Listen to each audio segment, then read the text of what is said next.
চোখে কেন জল মা তোমার, চোখে কেন জল?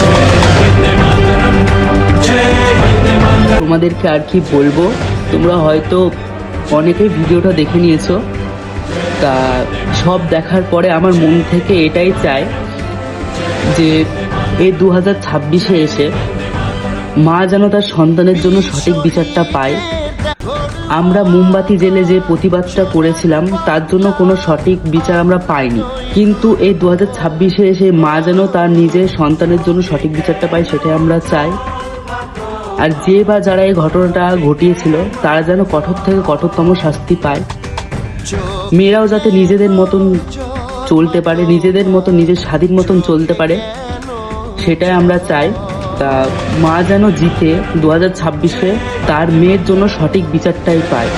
আজ পর্যন্ত কেউ আমরা সঠিক বিচারটা পাইনি বা পেলাম না, কিন্তু এই মা যেন জিতে আজকে তার মেয়ের জন্য সঠিক বিচারটা পায়।